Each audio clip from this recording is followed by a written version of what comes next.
Hi guys, magkapita. Magkape o pan. Mayong buntag. Mga ang tawag pan, inang tawag kape. Bata pa ko, paborito na ako niya.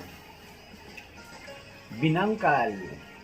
Lamig kayo. Binangkal. So yung sa magkape. Good morning, good morning. Lamig kayo. Makamtaling nyo. Ano siya, kaping nakakabulag. Tawag sa Tagalog. Kaping nakakabulag. Bila tawag kaping nakakabulag, eh may kutsara ba naman?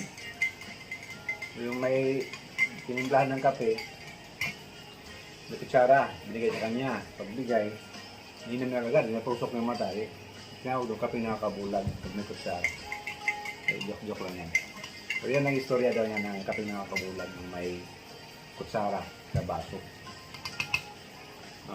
Coffee with binangkal. Ang tawag ko sa Tagalog, binangkal niya natin. Ano ba pala? So,